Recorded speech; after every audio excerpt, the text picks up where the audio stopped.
منكم. وقال النبي صلى الله عليه وسلم: عليكم بسنتي وسنة الخلفاء الراشدين المهديين، أو كما قال عليه الصلاة والسلام: صدق الله مولانا العظيم وصدق رسوله النبي الكريم، ونحن على ذلك من الشاهدين والشاكرين. ربنا تقبل منا إنك أنت السميع العليم، وتب علينا إنك أنت التواب الرحيم। সর্বপ্রথম আর্থিক, দৈহিক এবং মৌখিক সমস্ত প্রকার প্রশংসা জ্ঞাপন করি সেই মহান আল্লাহ তাবারক ওয়া তাআলার উদ্দেশ্যে, যিনি মানব জাতি হেদায়েতের লক্ষ্যে যুগে যুগে আম্বিয়ায়ে কিরাম আলাইহিমুস সালাতু ওয়াস সালামকে প্রেরণ করেছেন। অতঃপর শত কোটি দরুদ এবং সালাম নিবেদন করি সর্বশেষ এবং সর্বশ্রেষ্ঠ রাসূল আকায়ে নামদার তাজদারে মদিনা আহমদে মুস্তাফা মুহাম্মদে মুস্তাফা সাল্লাল্লাহু আলাইহি ওয়াসাল্লামের উদ্দেশ্যে, যার আগমনে পৃথিবীর এক প্রান্ত থেকে অপর প্রান্ত পর্যন্ত বয়ে গিয়েছিল শান্তির সুশীতল বাতাস। ভাই, আপনারা এতক্ষণ ধরে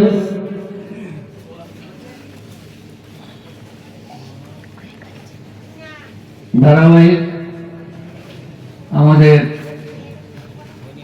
যে ধরনের জলসা চলে সেগুলো শুনছিলেন।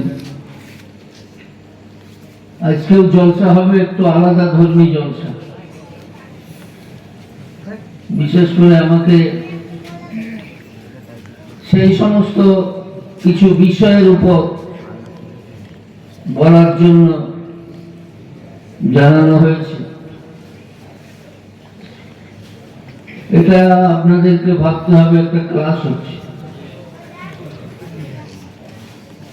আমরা নামাজ পড়ছি তো পড়ছি, কি পড়ছি সে আমি জানি আর আল্লাহ জানি।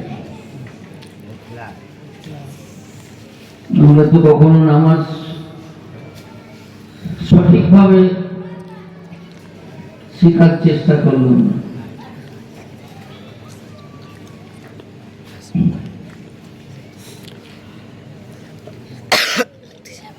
কিছু একটা নতুন নতুন বিষয়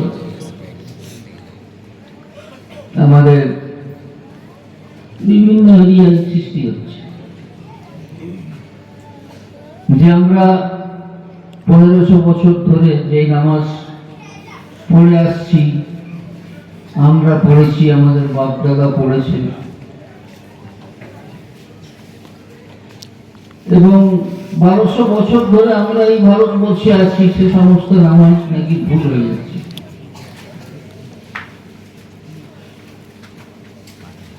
আমি শুনলাম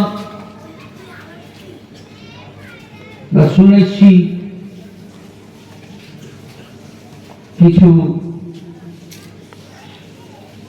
যুবক ছেলে, তারা আহলে হাদিস হয়েছে। স্পষ্ট কথা বলাই ভালো, শুনে তো আমি আনন্দিত হলাম। ভালো জিনিস তো, খুব ভালো জিনিস। কিন্তু বেচারারা আহলে হাদিসের অর্থটাও বোঝেনি হয়তো। আহলে হাদিস মানে হলো হাদিসের পণ্ডিত। হাদিসের পণ্ডিত হওয়া ভালো জিনিস না খারাপ জিনিস?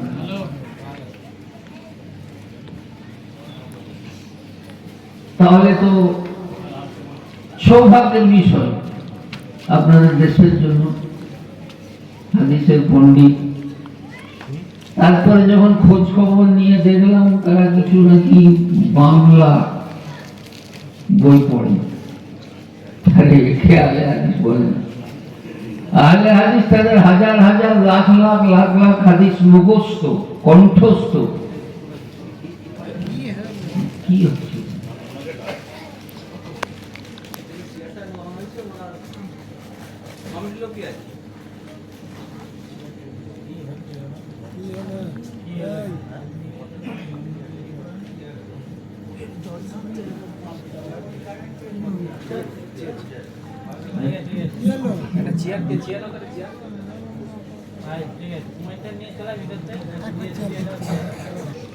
সেই মৌলিক কথা যদি আপনারা না বুঝতে পারেন,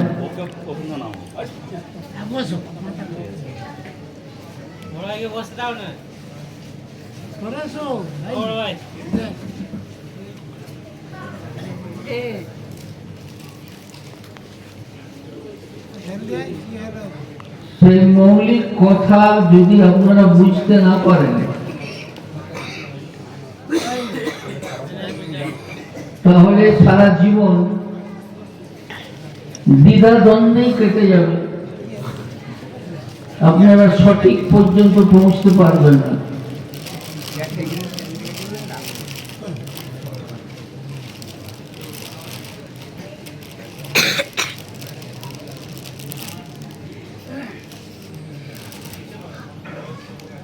আপনারা বুখারী শরীফ নাম শুনেছেন? আরে বুখারী শরীফ নাম আপনারা শুনেছেন? জলসা শুনলে কিন্তু কিছুই বুঝতে পারবেন না, এবং যারা একটু অন্য কিছু বুঝেছে তাদেরকে আপনারা বুঝাতেও পারবেন। এটা তো গভীর হাদিসের তত্ত্বের বিষয়, সেই জন্য একটু মন দিয়ে শুনতে হবে।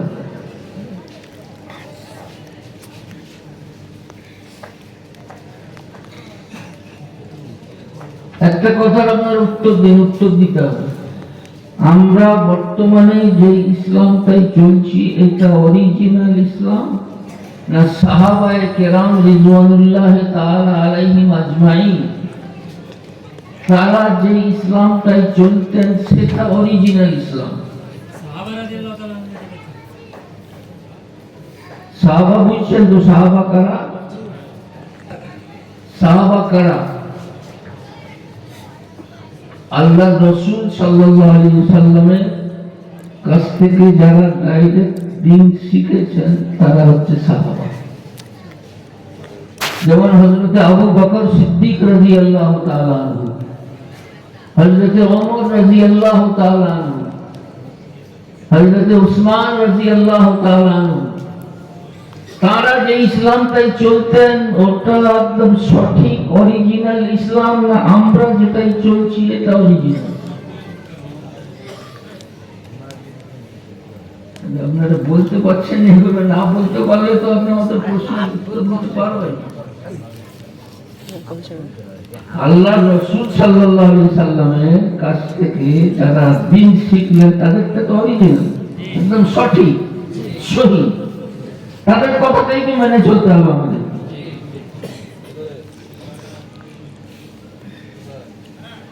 আমি যতই দাবি করি যে আমি অরিজিনাল, কিন্তু আমার আমল যদি সাহাবায়ে কেরামদের সাথে না মিলে আমারটা অরিজিনাল হবে?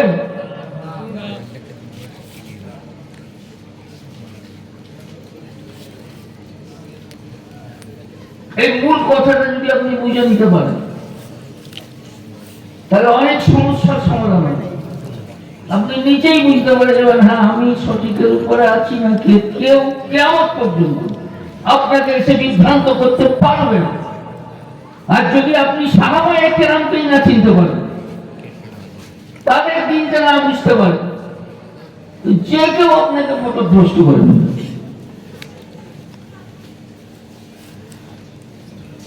আল্লাহ রাসূল সাল্লাল্লাহু আলাইহি সাল্লাম বলেন, এই হাদিসটা খুবই গুরুত্বপূর্ণভাবে সকলেই শুনুন।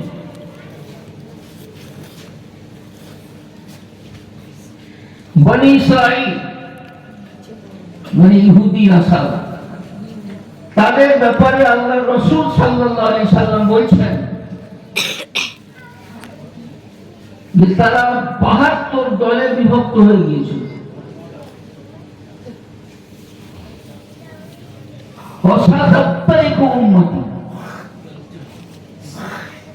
এবং আমার উম্মত ৭৩ দলে বিভক্ত হয়ে যাবে।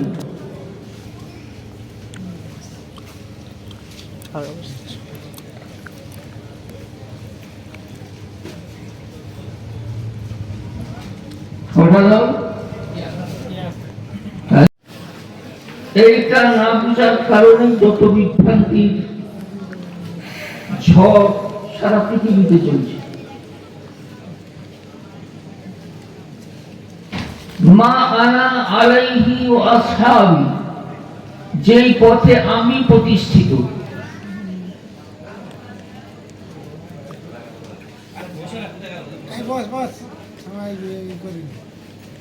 ওয়া আসহাবি, এবং আমার সাহাবায়ে কেরাম প্রতিষ্ঠিত। কটা কথা বললেন? আচ্ছা, ওদিক থেকে আপনারা শুনুন না, ওই কজন বুঝাচ্ছে বুঝাক, আপনারা দিকে শুনুন।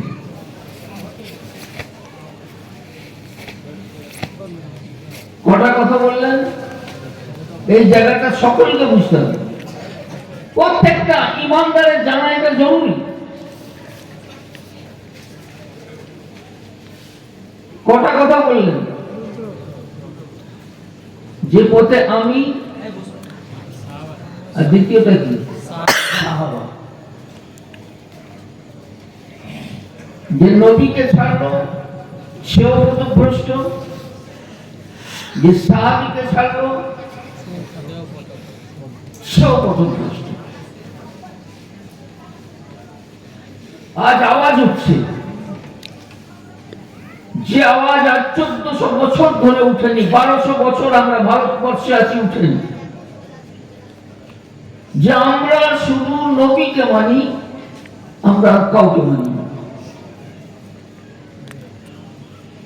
বিভ্রান্তির জায়গাটা বুঝুন। যেই ভাইয়েরা আজ উল্টো পথে চলছে, ওনারাও বুঝতে পারছেন এই ঝামেলাটা কোথায়। তারা ভাবছে আমরা তো হাদিস মেনে চলছি, আমরা তো সহি হাদিস, আপনার সামনে বলবো সহি হাদিস, আমরা সামনে বলবো বুখারীর হাদিস, কিন্তু আজ পর্যন্ত তিনি বুখারী শরীফ খুলে দেখেন।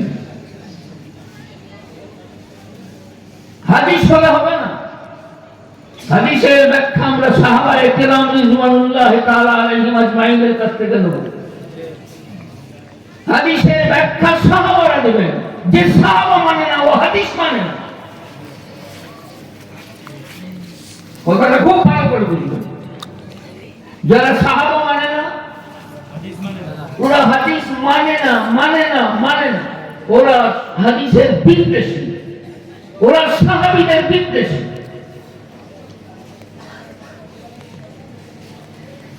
হাদিস মানতে হবে। সাহাবায়ে কেরামের মতো হাদিস সারা পৃথিবীতে আর কেউ বুঝেছে? কোরআনে পাক অবতীর্ণ হচ্ছে, আল্লাহর রাসূল সাল্লাল্লাহু আলাইহি ওয়াসাল্লাম পাঠ করে শোনাচ্ছেন। কে শুনছেন? কে শুনছেন? সাহাবায়ে কেরাম। কে আমল করছেন? আরে কে আমল করছেন? সাহাবায়ে কেরাম। তারা হাদিস শুনেনি, উনি বলছেন আমি হাদিস বেশি বুঝি।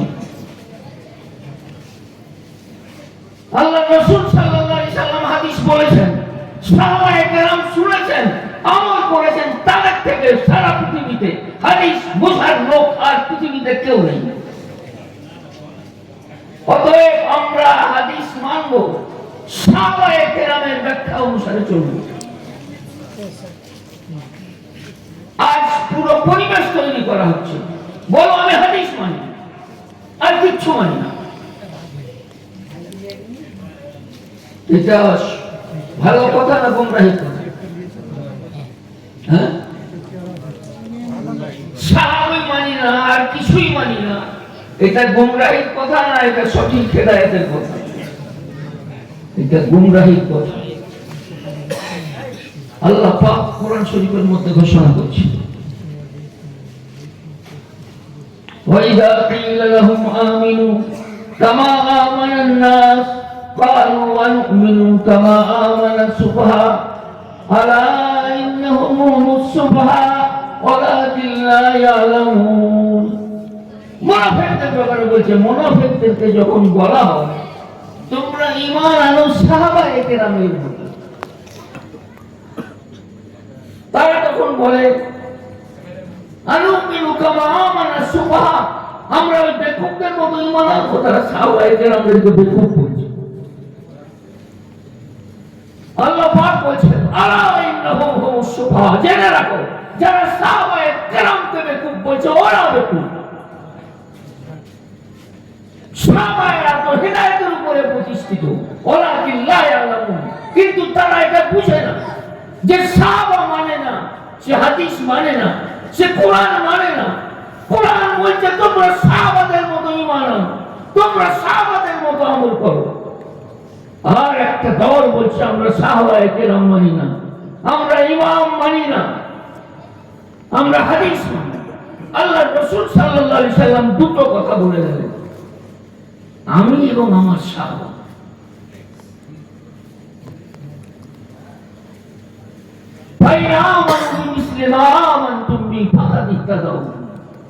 আল্লাহ পাক কোরআন শরীফের মধ্যে ঘোষণা করছে তোমরা যদি সাহাবাদের মতো ঈমান আনো তোমরা হেদায়েত প্রাপ্ত হয়ে যাবে। একটা দল বলছে তোমরা সাহাবা অনুযায়ী চললে তোমরা গুমরাহ হয়ে যাবে। কোনটা সঠিক, কোনটা কম সঠিক? আল্লাহ বলছেন সাহাবাদের পথে চললে তোমরা হেদায়েত পাবে, আর কিছু লোক বলছে যে সাহাবাদের পথে চললে তোমরা পথভ্রষ্ট হয়ে যাবে। আল্লাহর কথা ঠিক না, তাদের কথা ঠিক। এটা হচ্ছে মৌলিক জায়গা। আমরা সকলেই জানি আমরা সুন্নি, এটা আমরা শুনেছি না শুনি, কিন্তু মানে আমরা কেউ জানি না। বুড়ি দাদিকে জিজ্ঞাসা করলেন, সে বলতে আমরা শুনে শুনে সব মুসলমান হয়েছিলাম, ছোটবেলায় বলে শুনে শুনে মুসলমান হয়েছিলাম, তাই আমরা হচ্ছি সুন্নি। সুন্নি একটা সংক্ষিপ্ত শব্দ, এটা আপনার ঈমানের সাথে সম্পর্ক, আপনাকে শুনতে হবে, বুঝতে হবে। আপনারা অভ্যস্ত, একটা ঘটনা শুনিয়ে দিলাম আর নারায় তাকবীর দিয়ে দিলেন, হয়ে গেল না। না, এগুলো আপনার ঈমানের সাথে সম্পর্ক, এটা আপনাকে বুঝতেই হবে। এটা একটা সংক্ষিপ্ত শব্দ।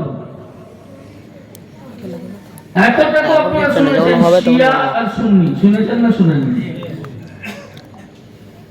সুন্নি মানে হচ্ছে আহলুস সুন্নাতি ওয়াল জামাআহ। পুরো শব্দটা হচ্ছে আহলুস সুন্নাতি ওয়াল জামাআহ। আহলুস সুন্নাত মানে হচ্ছে নবী পাক সাল্লাল্লাহু আলাইহি ওয়াসাল্লামের সুন্নাত অনুসারে চলা, আর জামাআহ মানে হচ্ছে জামাতে সাহাবাদের পথে চলা। আর শিয়া পুরা সাহাবায়ে কেরামকে মানে না। যত পৃথিবীতে বাতিল দল আছে তারা কেউ সাহাবায়ে কেরামকে মানে না। আর আমরা হচ্ছে আহলুস সুন্নাত ওয়াল জামাআহ। আমরা যেরকম ভাবে আল্লাহর রাসূল সাল্লাল্লাহু আলাইহি সাল্লামকে মানি, আমরা সাহাবায়ে কেরামকেও মানি। আর আল্লাহর রাসূল সাল্লাল্লাহু আলাইহি সাল্লাম এটাই বলে গেলেন, যে পথে আমি আমার সাহাবারা প্রতিষ্ঠিত তারা হচ্ছে জান্নাতি, আর যারা এই দুটো পথ ছেড়ে দিবে তারা হচ্ছে জাহান্নামী। তো ইনশাআল্লাহ আমরা সবাই সাহাবায়ে কেরামদের পথের উপরে প্রতিষ্ঠিত থাকবো ইনশাআল্লাহ। আমাদের সাথে শিয়াদের কোনো সম্পর্ক নেই, কেন? তাদের সাহাবার সাথে সম্পর্ক নেই বলে আমাদেরও তাদের সাথে কোনো সম্পর্ক নেই।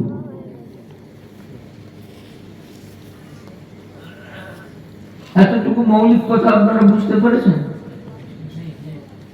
যে হাদিস বুঝতে গেলেও সাহাবাদের কাছ থেকে বুঝতে হবে না। মন বড় ব্যাখ্যা করবো হাদিসের, হাদিসের মন বড় ব্যাখ্যা করা চলবে? মতভেদটা হচ্ছে এই জায়গায়। একটা দল বলছে আমরা হাদিস পড়বো, আমরা ব্যাখ্যা করবো, আমরা কাউকে চিনি না। আমরা বলছি সাহাবায়ে কেরামদের ব্যাখ্যায় চলতে হবে। এটাই আল্লাহ পাক এবং রাসূলুল্লাহ সাল্লাল্লাহু আলাইহি ওয়াসাল্লামের নির্দেশ। তো আপনারা মন গড়া ব্যাখ্যায় চলবেন না সাহাবায়ে কেরামদের ব্যাখ্যায় চলবেন?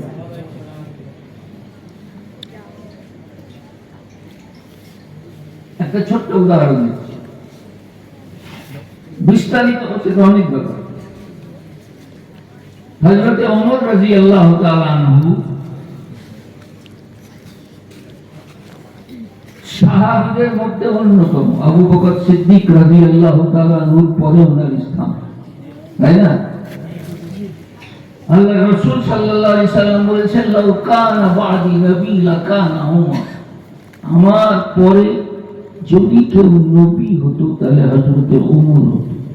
কত বড় ফজিলত, কত বড় ফজিলত! আল্লাহ রাসূল সাল্লাল্লাহু আলাইহি সাল্লামের সার্টিফিকেট আছে, বুঝছেন? এতটুকু কথা বুঝতে পারলেন? সার্টিফিকেটটা কে দিচ্ছে? আল্লাহ রাসূল সাল্লাল্লাহু আলাইহি সাল্লাম। আমার কোন সার্টিফিকেট আছে? আল্লাহ রাসূল সাল্লাল্লাহু আলাইহি সাল্লাম দিয়েছেন, আপনাকে দিয়েছেন। সারা পৃথিবী বর্তমানে যারা আছে কেউ সার্টিফিকেট পেয়েছে? সাহাবায়ে কেরাম রিজওয়ানুল্লাহি তাআলা আলাইহিম আজমাইন তারা আল্লাহ পাকের থেকে সার্টিফিকেট পেয়েছে, তারা আল্লাহ রাসূল সাল্লাল্লাহু আলাইহি ওয়াসাল্লামের থেকে সার্টিফিকেট পেয়েছে। আমরা যখন হযরত আবু বকর সিদ্দিক রাদিয়াল্লাহু তাআলা আনহুর নাম শুনি আমাদের অন্তরটা ভরে যায়। আমরা যখন হযরত ওমর রাদিয়াল্লাহু তাআলা আনহুর নাম শুনি আমাদের অন্তরটা মহব্বতে ভরে যায়।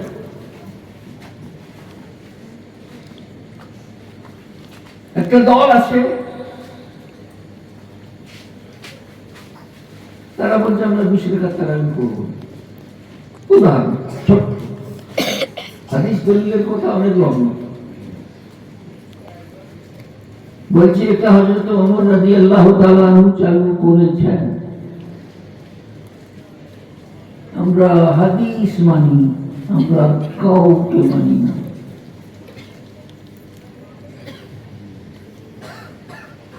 আল্লাহ রাসূল সাল্লাল্লাহু আলাইহি সাল্লাম বলছেন যে তোমাদের উপরে আমার খোলাফায়ে রাশিদিনদের সুন্নত অপরিহার্য। তাদের আমলকে আল্লাহর রাসূল সাল্লাল্লাহু আলাইহি সাল্লাম সুন্নাত বলছেন। আর একটা দল বলছে যে হযরত ওমর ওই আমল করেছে, আমরা ওই আমল করব না। তারা কি সঠিক জ্ঞান বুদ্ধি সহকারে কথাটা বলছেন? তারা কি জ্ঞান বুদ্ধি সহকারে কথাটা বলছেন? আপনারা একবারে কম বুঝলে তো হবে না। হাদিসে কি আছে সেটা পরের কথা। যদি হযরত ওমর রাদিয়াল্লাহু তাআলা আনহু করে থাকেন, ওটা জান্নাতের পথ, ওটা জান্নাতের পথ, ওটা জান্নাতের পথ। আল্লাহ রাসূল সাল্লাল্লাহু আলাইহি সাল্লাম সার্টিফিকেট দিচ্ছেন যে খোলাফায়ে রাশিদিন মানে হযরত আবু বকর, হযরত ওমর, হযরত উসমান, হযরত আলী যেই পথে চলেছেন সেটা শূন্য, সেটা শূন্য, সেটা শূন্য। যেমন আমার আমলটা শূন্য, আমার ওই চারজন খলিফার আমলটা শূন্য। আল্লাহ রাসূল সাল্লাল্লাহু আলাইহি সাল্লাম বলেছেন শূন্য, আর একটা দল বলছে 20,000টা হচ্ছে বিদআত। এটা আল্লাহ রাসূল সাল্লাল্লাহু আলাইহি সাল্লামের মিথ্যাচারণ নয়, আর এটা আল্লাহ রাসূল সাল্লাল্লাহু আলাইহি সাল্লামের বিপরীত কথা হচ্ছে না। আল্লাহ রাসূল বলেছেন এই খোলাফায়ে রাশিদিনদের পথ হচ্ছে শূন্য, তারা বলছে বিদআত। আমরা হাদিস অনুসারে চলি, হাদিস বলছে সাহাবাদের আমল শূন্য। উনি বলছেন আমি হাদিস মানি, আমি সাহাবা মানি না। উনি কি হাদিস মানেন? হাদিস বলছেন সাহাবার আমল শূন্য, উনি বলছেন আমি হাদিস মানি, আমি সাহাবা মানি না। উনি কি হাদিসটা মানলেন? হাদিস তো বলছে সাহাবা, তুমি বলছো আমি সাহাবা মানি না, তুমি হাদিস কি করে মানলে?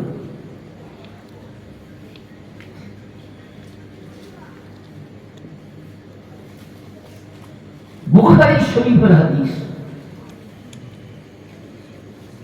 আল্লাহ রাসূল সাল্লাল্লাহু আলাইহি সাল্লাম বলছেন, যেই পথ দিয়ে হযরত ওমর চলে যায়, শয়তান সেই গলি দিয়ে ছুটে পালায়। সুবহানাল্লাহ। যা একটু বুঝতে পেরেছেন, সুবহানাল্লাহ যখন বেরিয়েছে মুখ থেকে, যে পথ দিয়ে হযরত ওমর চলে যায়, শয়তান সেই গলি দিয়ে ছুটে পালায়। হযরত ওমর রাদিয়াল্লাহু তাআলা আনহু 20 রাকাতের গলি দিয়ে যারা ছুটে পালাচ্ছে, ওরা কারা? আরে হযরত ওমর রাদিয়াল্লাহু তাআলা আনহু 20 রাকাত তারাবি গলি দিয়ে যারা ছুটে পালাচ্ছে, ওরা কারা? এই হাদিস থেকে বুঝতে পারলেন? হযরত ওমরের গলি থেকে ছুটে পালালে তুমি শয়তান বাবা। তুমি যত বড় হাদিস হাদিস হাদিস সই হাদিস, তোমার ভিতরে অন্য কিছু আছে। আমাদের এই ছেলেটা কি বুঝেও সব এত ঠিক কথা কি করে বুঝবো? ওকে বলেছে সই হাদিস, ওরা পাচ্ছে যে আমাকে সই হাদিস অনুসারে চলতে হবে। ওকে জিজ্ঞাসা করলাম যে সই হাদিসটা কাকে বলে? একজন একদম বুখারী, মুসলিম, তিরমিজি সব বাংলায় নিয়ে পৌঁছে গেছে।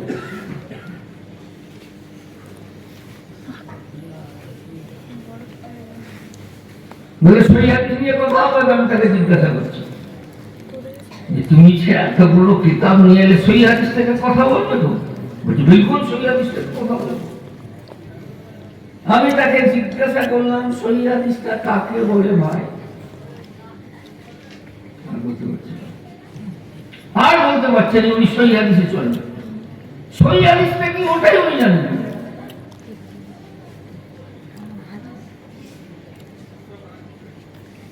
উনি সহি হাদিসটাই জানেন না, উনি বলছেন আমি সহি হাদিসের উপরে চলছি। গুমরাহি জায়গাটা বুঝতে পারেন? ওকে একটা লজেন্স ধরে দেওয়া হয়েছে, সহি হাদিস চুষছে। এই লজেন্সটা যে কি দিয়ে তৈরি হয়েছে, তার উপাদানগুলো কি আছে ও জানেন না। সহি হাদিসটা যে কি ওটাই উনি বুঝেন না, আর উনি বলছেন সহি হাদিস সহি হাদিস সহি হাদিস বলে সকাল থেকে সন্ধ্যা পর্যন্ত চিৎকার করছে।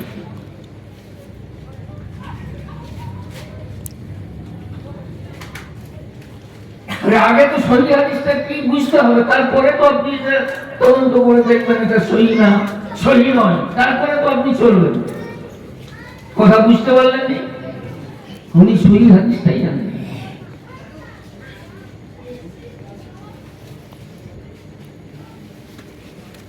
এই মৌলিক কথাগুলো যদি আপনার মাথায় না থাকে, আপনিও কত প্রশ্ন হয়ে যাবেন। আপনাকে যখন বুখারী খুলে খুলে দেখাবে, ওরা আবার সাথে একটা বাংলা বোকারি নিয়ে ঘুরে কি দেখিয়ে দিল। উনিও বেচারা বুঝেননি, ওনাকে যেখানে লাল কলমের দাগ একটা আলেম কোথা থেকে এসে দেখিয়ে দিয়েছে, তিনিও বুঝেছেন আর সেইভাবে আপনাকে বুঝাচ্ছেন। উনিও সঠিকভাবে বুঝতে পারেন যে শরীরটা কি, আমাদের দাগটা কোথায় মানবে। আমি তাকে জিজ্ঞাসা করলাম তুমি যে বুকে হাত বাঁধছো,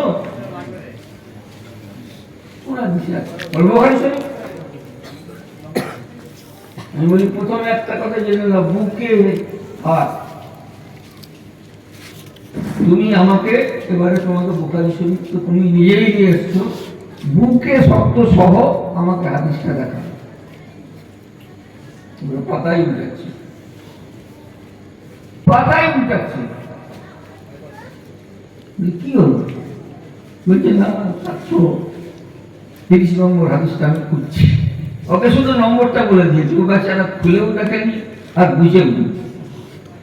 এমন যে আজকে তোমার ওই হাদিসটা আমি খুলে দিচ্ছি, তুমি পাচ্ছ নি এই 740 নম্বর হাদিস, এখানে তুমি দেখাও, এখানে বুকটা ধরে গেছে। তো অনেকক্ষণ পড়বো বলেই তো লেখা আছে, হাতটা জেরার উপরে রাখলেন। তর্জমাটা উর্দুর মতো করে দিবে যেন আপনিও বুঝতে না পারেন। জেরা মানে তুমি কি বুঝেছো? জেরা মানে কি বুক? যদি ধরে নি জেরা মানে বুক, তাহলে তো ডান হাতটা বুকের উপরে এরকম রেখে নামাজ পড়তে হবে।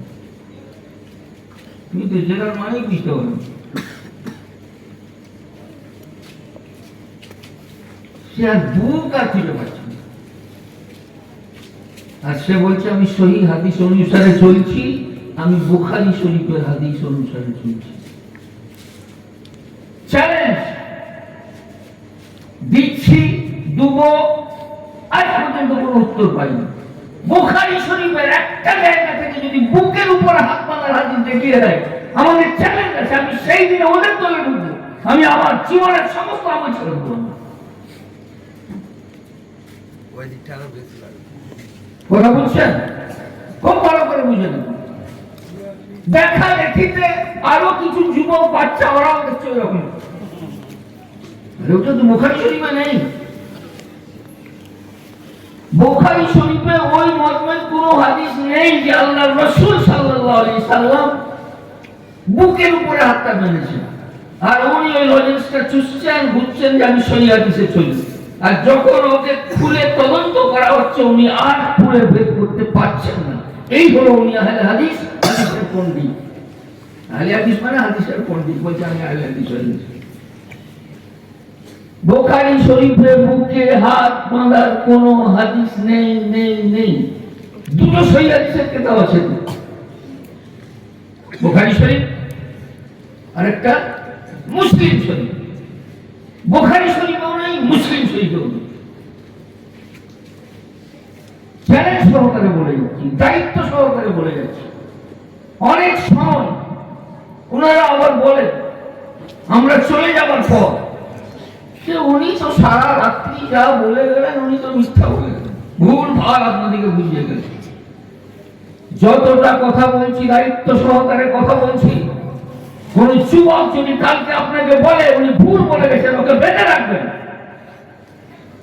আমাকে ডাকবেন ফোন করে, কত হাদিস বুঝিয়ে দিয়ে যাবো। যদি আমি সাব্যস্ত করতে পারি ও কথাটা ভুল, আমি যতক্ষণ আপনারা বেঁধে রাখবেন আমি অতক্ষণ বলা হয়ে থাকবো। এখন ওই মাঝখানে বলে যাচ্ছে, ওরা আপনাদেরকে মিথ্যা করছে, ওরা নিজেরাও বিভ্রান্ত, আপনাদেরকেও বিভ্রান্ত করছে। দুটো সহি হাদিসের কিতাব সারা পৃথিবীতে, বুখারী শরীফ, মুসলিম শরীফ, দুটোতেই বুকে হাত মারার কোন হাদিস।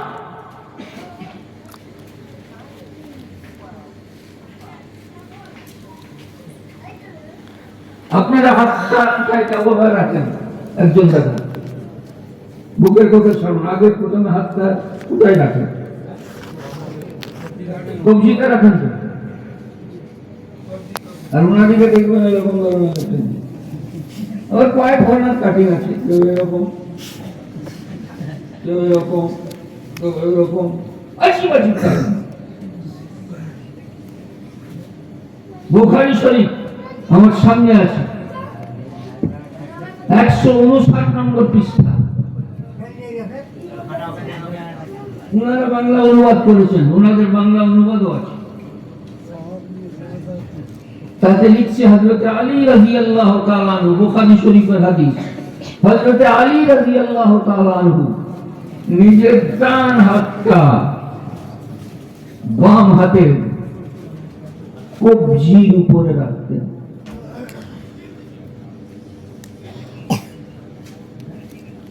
আমাদের তো ঠিক না, ওরা যেরকম এরকম করছে, কোনটা ঠিক? আরে কোনটা ঠিক হলো? আপনাকে বিভ্রান্ত করছে, হাদিসের অপব্যাখ্যা করছে। হযরত আলী রাদিয়াল্লাহু তাআলা আনহুর আমলে বিপরীত কাজ করছে, সাহাবী বিদ্বেষী, ওরা বুখারী বিদ্বেষী। বুখারী শরীফের বিপরীত কাজ করে, আর আপনাদের কাছে বুক ফুলিয়ে বলে আমরা বুখারী শরীফ অনুসারে চলছি। দায়িত্ব সহকারে কথা বলছি। আলী রাদিয়াল্লাহু তাআলা আনহু কি ভুল নামাজ পড়তেন? আপনাদের কি মনে হয়? সবাই মিলে বলুন না, কারণ মনে আছে যে আলী রাদিয়াল্লাহু তাআলা আনহু ভুল নামাজ পড়তেন।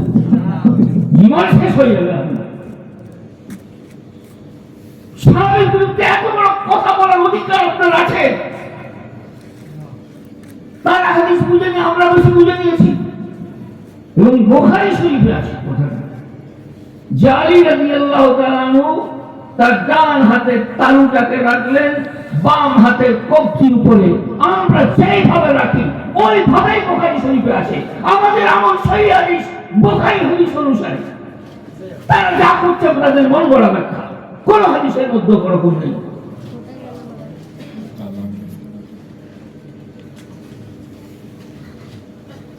কথাটা বুঝতে পারলেন? এমনি ওগুলো কথা বলে যাচ্ছে না, ওগুলো সব কথা তুলো।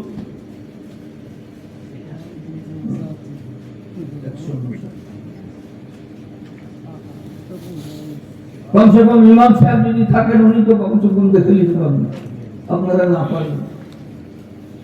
যে আমরা যেইভাবে নামাজ পড়ছি একদম সহিহ হাদিস অনুসারে, এবং এই কথা চ্যালেঞ্জ সহকারে বলে যাচ্ছি, একজন আলেম বলছেন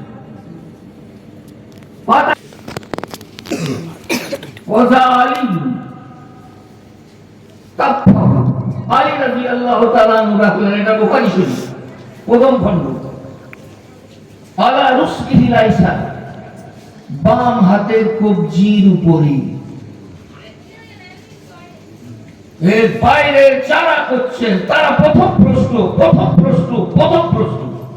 তারা হাদিসের নামে বিভ্রান্তি ছড়াচ্ছেন, তারা বুখারী শরীফের নামে মিথ্যা কথা বলছেন।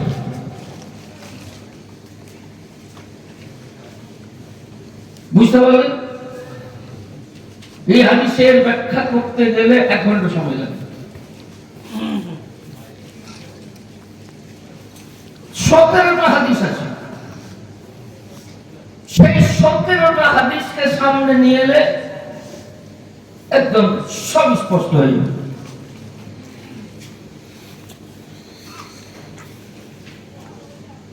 অনেক খুঁজে ওনারা একটা হাদিস নিয়ে আসেন ইবনে খুজাইমা থেকে।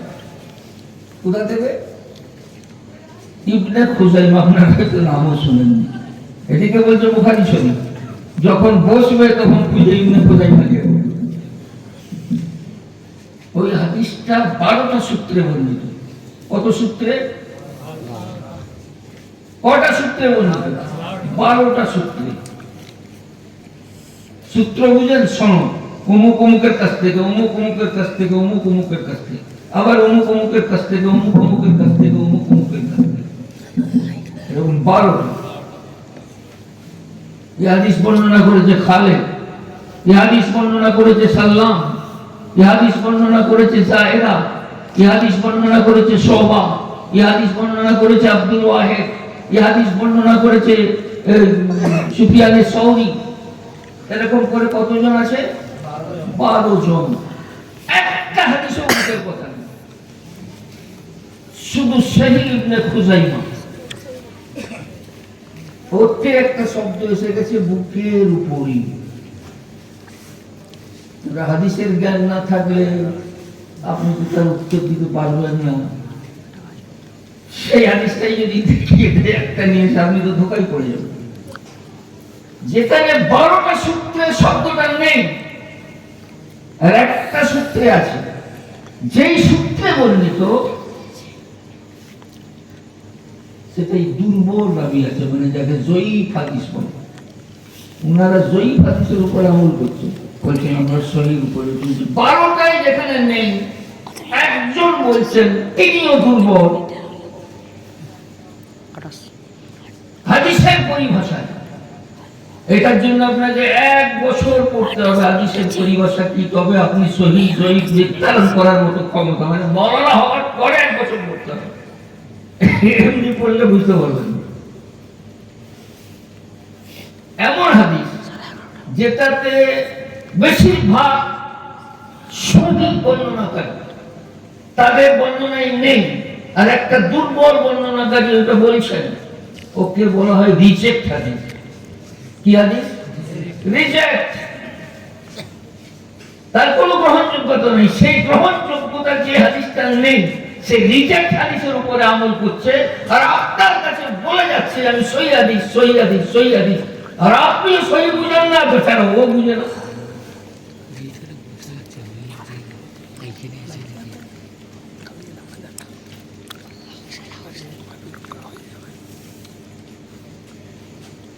এক নম্বর বুখারী শরীফ খুলে দেখানোর মতো তো বুঝতে পারলেন যে আমরা যে হাতে কবজিটা বাঁধি সঠিক না বেঠিক?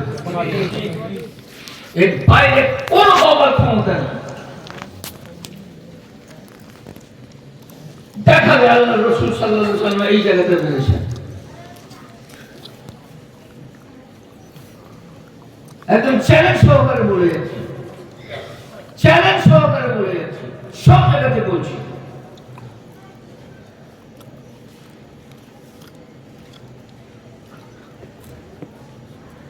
সারা পৃথিবীর যদি সকলে আপনাকে বিভ্রান্ত করার জন্য আসে, বিভ্রান্ত হওয়ার কিছুই নেই। সহিহ বুখারী আমাদের সাথে আছে, সহিহ মুসলিম শরীফ আমাদের সাথে আছে। ও বেচারারা বুঝে না বলে আপনাকে সহিহ বলছে, ও সহিহটাও জানে না। একবার জিজ্ঞেস করে দেখবেন সহিহ হাদিস কাকে বলে, একবার বলুন তো। আর আপনাকে যদি বলা হয়, আপনিও কাল সকাল পর্যন্ত মনে রাখতে বলবেন সহিহ হাদিস কাকে বলে। 5টা গুণ যদি একটা হাদিসের মধ্যে থাকে তবে সেটাকে সহিহ হাদিস বলা হয়। সেই হাদিসটা ধারাবাহিক সূত্রে বর্ণিত হতে হয়। যিনি বর্ণনা করছেন ওনাকে সত্যবাদী হতে হবে, জীবনের জন্য মিথ্যা প্রমাণিত না হয় তার কথার মধ্যে, এবং স্মৃতি শক্তি সম্পন্ন হতে হবে, এবং সেই হাদিসটা দলবিচ্ছিন্ন হওয়া ছাড়া চলবে না। দলবিচ্ছিন্ন হয় যেটা বললাম যে 12টা সূত্রে নেই আর একটা সূত্রে আছে, তার মানে এটা দলবিচ্ছিন্ন, সবের থেকে আলাদা একটা কথা বলছে, এটা বলে দলবিচ্ছিন্ন হওয়া চলবে না। আবার সেই হাদিসটাকে রোগাক্রান্ত হওয়া চলবে না। এই রোগাক্রান্ত আপনি কি বুঝবেন? ও বেচারাই বা কি বুঝবে? হাদিসের আবার রোগ কি, জ্বর হয়েছে না কি হয়েছে? তার মানে একটা হাদিস সহিহ কিনা, ওগুলো যত সূত্র আছে সবকে সামনে রাখতে হবে, রেখে দেখতে হবে যে অন্যান্য হাদিসের সাথে এটার মিল আছে কিনা। যদি মিল না থাকে তাহলে বুঝতে হবে একটা রোগ কিছু আছে ভিতরে, এর একটা রোগ কিছু আছে, মানে দোষ কিছু আছে, দোষযুক্ত হাদিস বলা হয়। 5টা গুণ যদি একটা হাদিসের মধ্যে পাওয়া যায় তবে সেটাকে সহিহ বলা হবে। যে আপনাকে সহিহ সহিহ সহিহ সহিহ বলে কানটা আপনার ব্যথা করে দিয়েছে, ওইটা জানে। যদি জেনেও যায়, 1 মিনিটের জন্য ধরুন, এই মৌলিক কথাগুলো সকলকে বুঝতে হবে, ভাই, নাহলে আপনি কত প্রশ্ন হয়ে যাবে, যার হোক পাল্লায় আপনি পড়ে যাবেন। যদি উনি বলেও দেন, 1 মিনিটের জন্য ধরে নিলাম যে উনি বলে দিলেন, মুখস্থ করে এসে বলে দিলেন,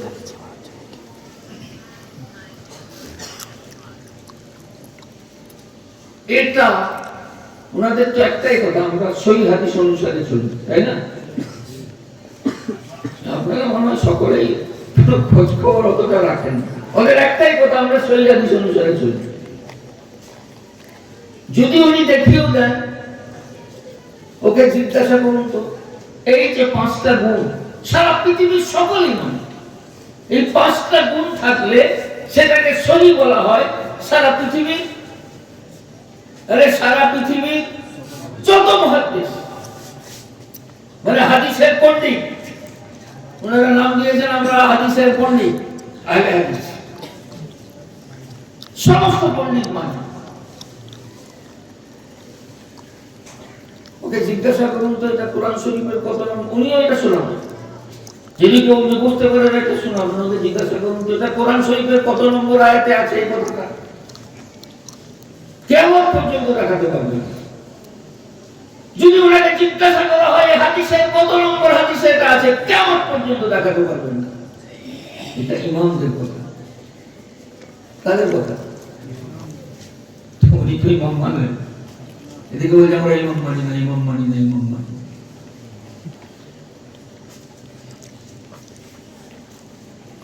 আপনারা এই কথাগুলো শুনেছেন কিনা? বলে তো আমরা ইমাম মানি না, বলে না? এটা শুনেছেন তাই না? আপনারা একটা কথা বলুন নিজেরা নিজেদের বস্তিতে, হাদিস পান দোকানে পাওয়া যায় না স্টেশনারি দোকানে পাওয়া যায়, আম গাছে পাওয়া যায় না জাম গাছে পাওয়া যায়? হাদিস কোথায় পাওয়া যায়? এটা অবশ্যই জানেন যে না আম গাছে হাদিস পাওয়া যায় না, এটা জানা আছে। হার্ডওয়ার্স দোকানে পাওয়া যায় না, এটাও আপনাদের জানা আছে। কোথায় পাওয়া যায় আপনারা বলতে পারবেন না। অনেকে হাদিস পাওয়া যায় ইমামদের কাছে। হাদিস কোথায় পাওয়া যায়? আপনি যদি একটা হাদিস বলেন ক্বালা রাসূলুল্লাহ সাল্লাল্লাহু আলাইহি ওয়াসাল্লাম, বলে একটা হাদিস বললেন, আপনাকে কেউ জিজ্ঞেস করবেন না ভাই আপনি যে হাদিসটা বললেন কোন কিতাবে আছে? জিজ্ঞেস করবেন? আপনি যদি বলেন এটা কোন কিতাবে নেই, আমি বলছি, ঠিক হবে? কেউ মানবে? কিন্তু যেমনি বলে দিবেন যে ইমাম বুখারী শরীফের মধ্যে লিখেছেন, তখন হাদিসটা গ্রান্টেড হবে কি না? আরে হাদিসটা গ্রহণযোগ্য হবে কি না? বুখারী শরীফে থাকলে হবে না? তাহলে হাদিস জানতে গেলে আমাকে কোথায় যেতে হবে? ইমামের কাছে। ইমাম মানে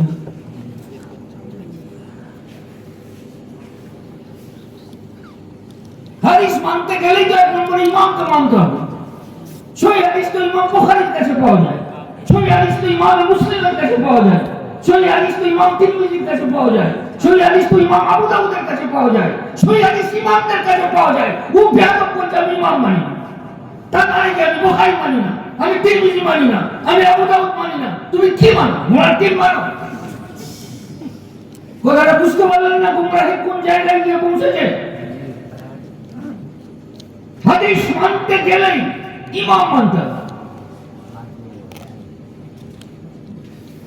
যদি ইমাম না মানো তাহলে হাদিস শিখাবে না। ইমাম মানে হাদিস, হাদিস মানে ইমাম। বলে যে বলছে আহলে হাদিস হাদিসের পণ্ডিত না, ইমাম যাকে বলা হয় তিনি হচ্ছেন হাদিসের পণ্ডিত। উনি বলছেন আমি হাদিসের পণ্ডিতকে মানি, আমি নিজে পণ্ডিত হয়েছি। আরে গুমরাহি কোন জায়গাতে পৌঁছেছে আপনি বুঝতে পারছেন?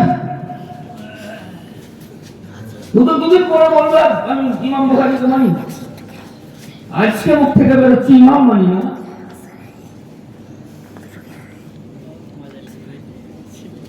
আমি সেই নন্দীগ্রামে গেছি, সেখানে একজন বলছে আমার স্বাস্থ্য ভাই একটু পাল্টা হয়ে গেছে, আপনি যদি একটু বুঝান। আমি বলি ভাই আমার তো বুঝাবার মতো ক্ষমতা নেই, ওদেরকে বুঝে দেবো, ওদেরকে বুঝাবার মতো আমার ক্ষমতা নেই, কারণ ওনারা যেটা বলে দেবেন তার বাইরে আর যাবেন না। তার গন্ত শুনি তো, কারোর কাছ থেকে শোনা কথা বলছেন না, বলছে না না আমার স্বাস্থ্য ভাই হয়, আমি যা কথা বলবো মেনে না যাবে। আমি বলি ঠিক আছে ডাকুন ওনাকে, অনেক কিছু কথা হলো, আবার পরে আমি বলছি একটা কথা বলবো তোমাকে, তুমি কি মানবে? আমি যদি বুখারী শরীফ খুলে দেখিয়ে দিই যে তাহাজ্জুদের অধ্যায় আলাদা আর তারাবির অধ্যায় আলাদা, ইমাম বুখারী একটা জায়গায় এসে বলছেন এটা তাহাজ্জুদের অধ্যায়, তার 100 পৃষ্ঠা পর যখন রমজান মাসের রোজার বয়ান আসছে সেইখানে যে তারাবির অধ্যায় বানছে এটা তারাবি। বলে আমি যদি বুখারী শরীফ থেকে দেখিয়ে দিই যে তাহাজ্জুদের অধ্যায় আলাদা, তার 100 পৃষ্ঠা পরে যেখানে তারাবির রোজার বয়ান আসছে ওইখানে তারাবি, তুমি মানবে যে দুটো আলাদা নয়? তা তো 1 মিনিট চিন্তা করবে, চিন্তা করে বলছে হ্যাঁ বুখারী শরীফে থাকলে আমি বললাম এই দেখো তুমি এই বুখারী শরীফ এই পৃষ্ঠায়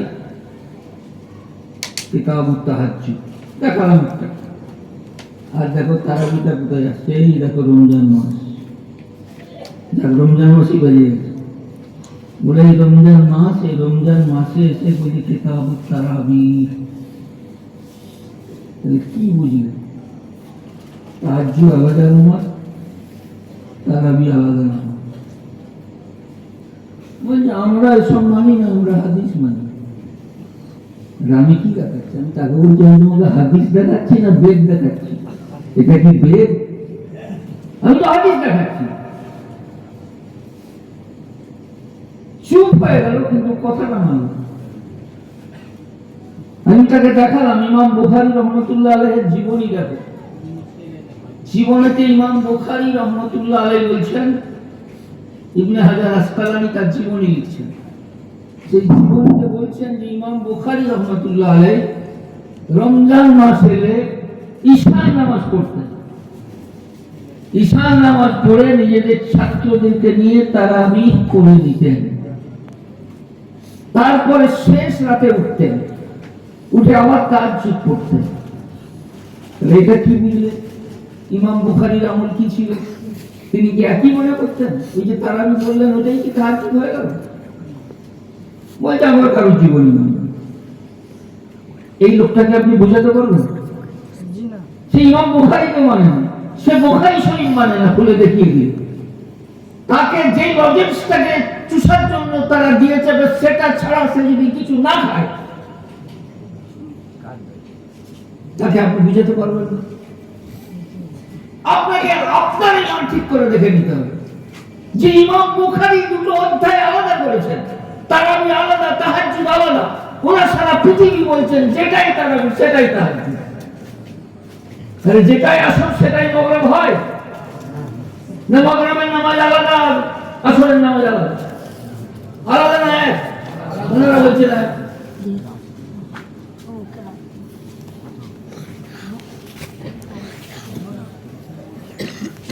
শর্ট শর্ট কিছু মশলা আপনাদের বলে দিচ্ছি এবং দায়িত্ব সহকারে বলছি, তাদেরকে আওয়াজ পৌঁছে দিন। ওনারা নামাজ পড়ছেন, দোয়া করছেন, নি পালিয়ে যাচ্ছে। বলছেন নামাজের পর দোয়া করতেন না, তাহলে কি আপনি যাত্রা থিয়েটার থেকে দোয়া করতেন? না, যাত্রা থিয়েটার থেকে দোয়া করবেন না? আল্লাহ পাকের ইবাদত করলেন, আল্লাহর কাছে কিছু চাইবেন না? আরে আল্লাহ পাকের কিছু কিছু চাইবেন না?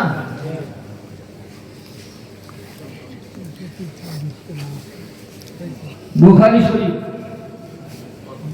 দ্বিতীয় খণ্ড কিতাবুদ দাওয়া, ইমাম বুখারী লিখছেন আদ-দুআ বা'দাস সালাহ, নামাজের পর দোয়া। আপনারা বলছেন নামাজের পর দোয়া নেই, ইমাম বুখারী বলছে আছে। কার কথাটা নেবেন? ওনাদের কথা না, ইমাম বুখারীর কথা। আরে কার কথা নেবেন? ইমাম বুখারী তো হাদিস বুঝতেন না নাকি? 6 লক্ষ হাদিস মুখস্থ। কত? 6 লক্ষ মুখস্থ। মানে এখানে বসে আপনাকে শোনাবে 6 লক্ষ হাদিস। অমুক অমুকের থেকে অমুক, সবচেয়ে ক্রিটিক্যাল জিনিস এটা, অমুক অমুকের থেকে অমুক অমুকের থেকে অমুক সাহাবী থেকে, তিনি আল্লাহর রাসূল থেকে যতগুলো হাদিস শোনার কিতাবে লেখা আছে মুখস্থ শোনাবে। এটা তো কয়েকটা আছে, 2.5 এরকম 6 লক্ষ। 6 লক্ষ, এটা হচ্ছে 2.5। 6 লক্ষ হলে এবার চিন্তা করুন এটা কত খণ্ড হবে। হুজুর ওনারা বলছে যে দোয়া আছে কিন্তু ইমামের সঙ্গে বসুন দোয়াটা নেই। বসুন, হ্যাঁ সেইটাই বলছি। বসুন। শুধু ওটা উঠে পালাচ্ছেন কেন? ওনারা দোয়াটা করছেন নি কেন? আপনাকে তো উত্তর দেওয়ার জন্য বলে দিল যে যে যার করুন, উনি কেন উঠে পালালেন সেটার উত্তর দেন। তুমি বসে দোয়া করো। তুমি যখন বলছো যে বসে দোয়া আছে, তুমি আগে বসে দোয়া করে আমাদেরকে দেখিয়ে দাও। তুমি উঠে পালাবে। তুমি এদিকে বলছো যে দোয়া আছে, তুমি আবার উঠে পালিয়ে যাচ্ছ। তুমি একা একা করো না, কে বলছে ইমামের সাথে করো? আমরা খুব জোর লাগিয়েছি যে তুমি ইমামের সাথে করো। তুমি যদি বলছো দোয়া আছে, তুমি পালিয়ে যাচ্ছ কেন? এই উত্তরটা আগে দাও। তুমি বসে থাকো, সব চলে যায় চলে যায়, তুমি বসে থাকো। তুমি তো কমপক্ষে দোয়াটা করে যাও। কথা বুঝছেন? এসব কথার প্যাচ, এগুলো কথার প্যাচ। ওরা যেটা বলছে যে ইমামের সঙ্গে দোয়া, ঠিক আছে, এটা ঠিক বলছে তো করছে কেন? আগে আমার কথার উত্তর দেন। তিনি করছেন না কেন? তিনি একাই করবেন, তিনি ইমামের সাথে করবেন না। দোয়াটা তো করতে হবে। এক নম্বর কথা বুঝলেন? এক নম্বর কথা। 2 নম্বর কথা, এই যে হুকুমটা নামাজের পর দোয়া করা, এটা শুধু আমার জন্য না সবার জন্য? সবাই যদি হাত তুলি তাহলে ঐক্যবদ্ধ এমনি হয়ে যাবে। ওই একই সময় যদি দোয়ার সময় হয় আর তখন যদি সবাই মিলে হাত তুলে, তো একত্রিত হবে না আলাদা আলাদা? হাত তোলাটা তো একসাথে হয়। আপনি দোয়া চাচ্ছেন চান, রব্বানা আতিনা ফিদ দুনিয়া, ইমামও বলছেন, তার সাথে আপনাকে বলার কোনো প্রয়োজন নেই। তুমি উঠে পড়ালে কেন? আগে সেটার উত্তর নেন। তুমি সবার সামনে স্বীকার করো, হ্যাঁ দোয়া আছে, দোয়া আছে, দোয়া আছে, আমি করি, আমি করি, আমি করি। তুমি আমল দিয়ে দেখিয়ে দাও, বাস আমাদের তোমার উপরে কোনো অবজেকশন নেই। তুমি বলছো দোয়া আছে, ফাঁদে পড়ে এই কিতাব আছে, ইজতেমাই কথা নয়। ইমাম বুখারী রাহমাতুল্লাহ আলাইহি যে দোয়ার অধ্যায়টা করেছে, ইমাম বুখারীর কথা বাতিল করার জন্য, ইনার কথাটাকে ভুল সাব্যস্ত করার জন্য 4 পাতা লিখেছেন। কি বলছেন আপনি? যে দোয়া মানে ইমাম বুখারী শুধু দোয়া বলেছেন, ওই কথাটাকে বাতিল করার জন্য 4 পৃষ্ঠা লিখেছেন। যারা বাংলা পড়ে দেখে নেবে, কেন ইমাম বুখারীর বিরুদ্ধে তুমি লিখতে গেলে? তোমার কি অবকাশ আছে? তোমার কতটা ক্ষমতা আছে? তুমি ইমাম বুখারীর বিরুদ্ধে লিখার মতো তোমার যোগ্যতা আছে? ইমাম বুখারীর কথাটাকে বাতিল করার জন্য 4 পৃষ্ঠা আমি খরচ করেছি। ইমাম বুখারী এটা সঠিক কথা বলেন।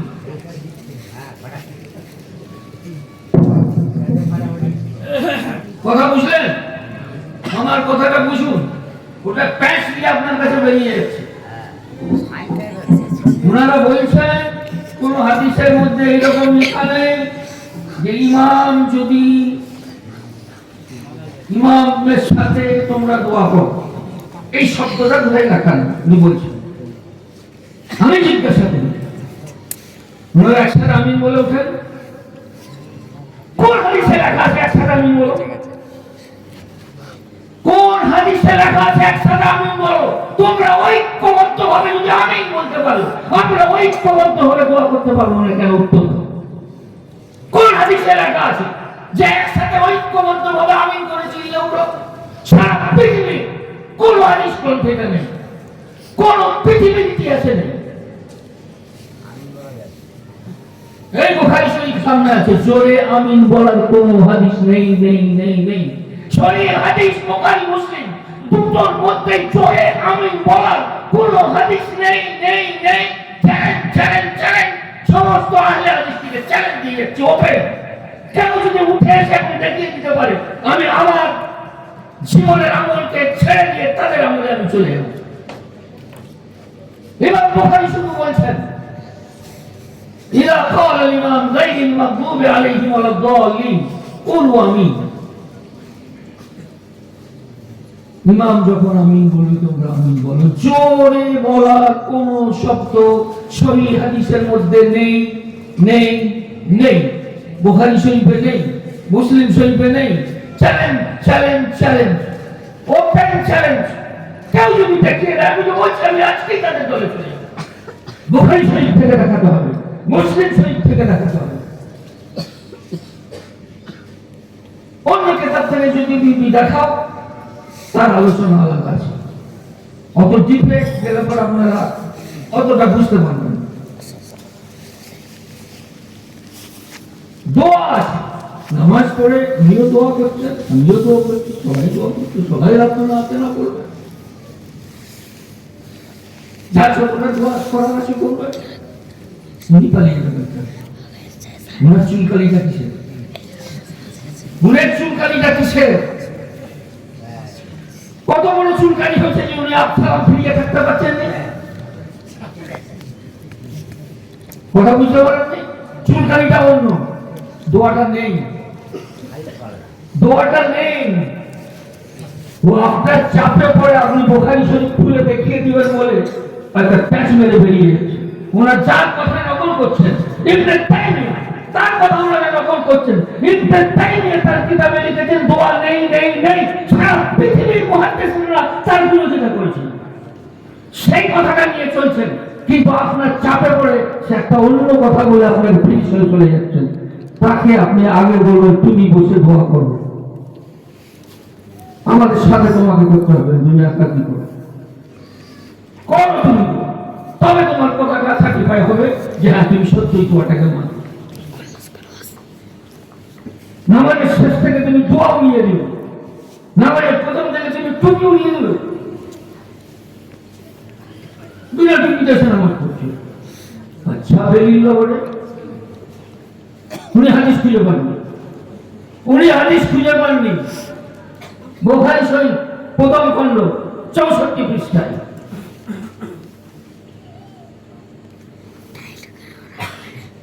রাবী বলছেন, হাসান বসরি রাহমাতুল্লাহ আলাইহি বলছেন, আমি দেখলাম লোকেরা, উনি তাবেঈ, উনার জামানার লোক মানে কি ওর সাহাবীদের ছাত্র, তার মানে সমস্ত লোকেদেরকে মানে সমস্ত সাহাবাদেরকে দেখলাম তারা চেষ্টা করছে, তাদের মাথায় টুপি এবং পাগড়ি ছিল। তুমি আমাদের খুঁজে বল, সেই কথাটা খুলেছিলাম 59 পৃষ্ঠা, 59 পৃষ্ঠাটা খুল, প্রথম খণ্ড যে জায়গাটা খুলেছিল। বড় মুহাদ্দিস 500 জন সাহাবীকে দেখেছেন, 500 জন সাহাবীকে দেখেছেন উনি মাথায় টুপি দিয়ে নামাজ পড়ছেন। ওনারা বলছেন টুপির কোনো গুরুত্ব নেই, আল্লাহ রাসূল সাল্লাল্লাহু আলাইহি সাল্লাম টুপি পরতেন, নামাজের সময় খুলে দিতেন, কোন হাদিসে আছে? টুপি পরা তো ওনার অভ্যেস ছিল, পাগড়ি তো অভ্যেস ছিল, এমন কোন হাদিস পৃথিবীর কোন গ্রন্থে নেই যে আল্লাহ রাসূল সাল্লাল্লাহু আলাইহি সাল্লাম নামাজ পড়ার সময় টুপিটা খুলে আলাদা করে দিতেন। উনি টুপির হাদিস খুঁজে পাচ্ছেন না।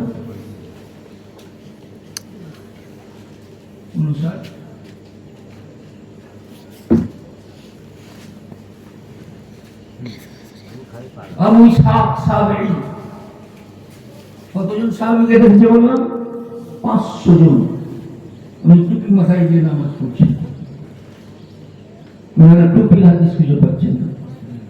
টুপির হাদিস তুমি নামাজের অধ্যায়ে কোথায় খুঁজে পাবে? তুমি তো লেবাসের অধ্যায়ে যেতে হবে, যেখানে পোশাক পরিচ্ছদ আল্লাহ রাসূল সাল্লাল্লাহু আলাইহি ওয়াসাল্লাম কি কি পরতেন সেই অধ্যায়ে গিয়ে দেখতে হবে, সেইখানে তুমি পাবে আল্লাহ রাসূল সাল্লাল্লাহু আলাইহি সাল্লাম টুপি পরতেন। কথাটা বুঝলেন? কথাটা কিছু বুঝতে পারছেন? তুমি টুপি খুলে দিবে, তুমি দোয়া শেষ করে দিবে, আর আমরা দেখতেই থাকবো। জোরে আমিন বলার হাদিস বুখারী শরীফে নেই নেই নেই, ওনাদের মন গড়া ব্যাখ্যা। যে হাদিসে আছে, যে হাদিসে আছে তাতে মুক্তাদি কোনো উল্লেখ নেই।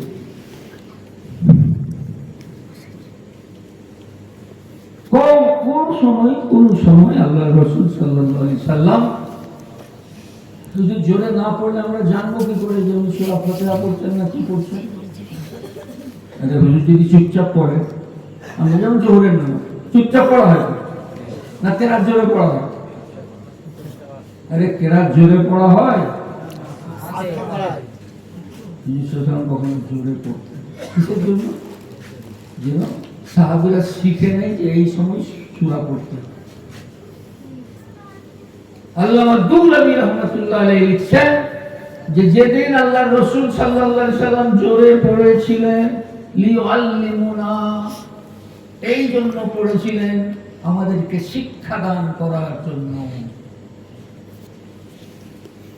বুখারী শরীফে জোরে আমিন বলার কোনো হাদিস নেই। ওনারা বুখারীর নামে গুমরাহি ছড়াচ্ছেন, ওনারা বুখারী বিদ্বেষী, ওনারা সাহাবী বিদ্বেষী।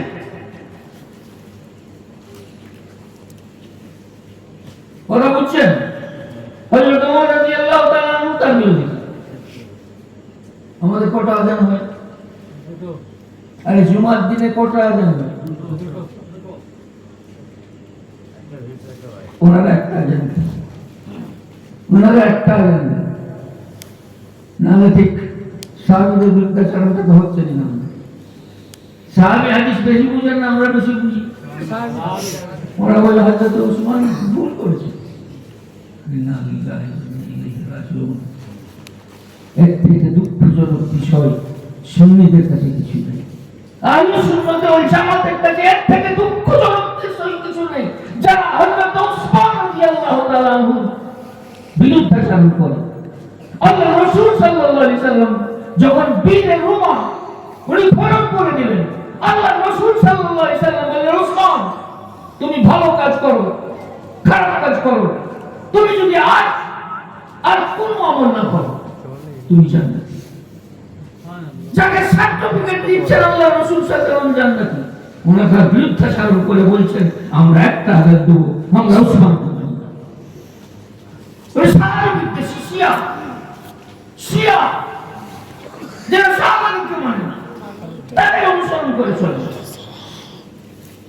সারা পৃথিবী কোন মুহাদ্দিস তার কিতাবে হযরত ওসমান রাদিয়াল্লাহু তাআলা আনহু এই আমলের বিরুদ্ধে কেউ শব্দ পর্যন্ত করেন। ইমাম বুখারী বলেছেন যখন লোক বেড়ে গেল, জনসংখ্যা মদিনার দূর দূর পর্যন্ত মুসলমানের আবাদি হয়ে গেল, ওই ইমামের সামনে যে আযানটা দেওয়া হয়, ওই আযানটা দিলে সেই 2 মাইল দূর থেকে লোক এসে জামাত ধরতে পারবে? আরে 2 মাইল দূর থেকে জামাত ধরতে পারবে? আগে যে মুসলমান ছিল মসজিদের পাশাপাশি, ওই একটা আযানেই কাজ হয়ে যেত। উনি দেখলেন আর একটা আমাদের কাজ হচ্ছে না, উনি সেই জন্য কিছুক্ষণ আগে জাওরা নামক স্থান একটা আযানের ব্যবস্থা করলেন, যেন মদিনায় প্রত্যেকটা গলিতে খবর পৌঁছে যায় আযান হয়ে গেছে, তারা যেন তৈরি হয়ে আসতে পারে। যে কাজটা একটা আযানে আগে হয়ে যেত, যারা উপস্থিত তারা হাজির হয়ে যেত, যারা অনুপস্থিত তারা হয়ে যেত। কিন্তু জনসংখ্যা বেড়ে যাওয়ার কারণে হযরত ওসমান রাদিয়াল্লাহু তাআলা আনহু, যার ব্যাপারে আল্লাহর রাসূল সাল্লাল্লাহু আলাইহি সাল্লাম খোলাফায়ে রাশিদিন তাদের তরিকাকে বলেছে সুন্নাত, ওনারা বলছেন বিদআত, পরিষ্কার বলছেন বিদআত। এদের মতো গোমরা, এদের মতো পথভ্রষ্ট সারা পৃথিবীতে কেউ নেই যারা সাহাবীর বিরুদ্ধে কথা বলছে। ইমাম বুখারী ঠিক কথাইনি, হযরত ওসমানের বিরুদ্ধে কথা বলে। উনি ওই হাদিসটা নকল করে বলছেন ওয়াইস্তাকাল আমাল, সারা পৃথিবীতে হযরত ওসমানের এই আমলটা প্রতিষ্ঠিত হয়ে গেল, সমস্ত উম্মত মেনে নিল। ওনারা মানলেন না, শিয়ারা মানলেন না। কথা বুঝতে পারছেন? এরকম এরকম করে না, এরকম এরকম করে আপনারাও করেন নাকি? চ্যালেঞ্জ দিয়ে যাচ্ছি, বুখারী শরীফে নেই। চ্যালেঞ্জ দিয়ে যাচ্ছি, মুসলিম শরীফে নেই। মুসলিম শরীফে মোট 5টা হাদিস আছে। কটা? ঈশা।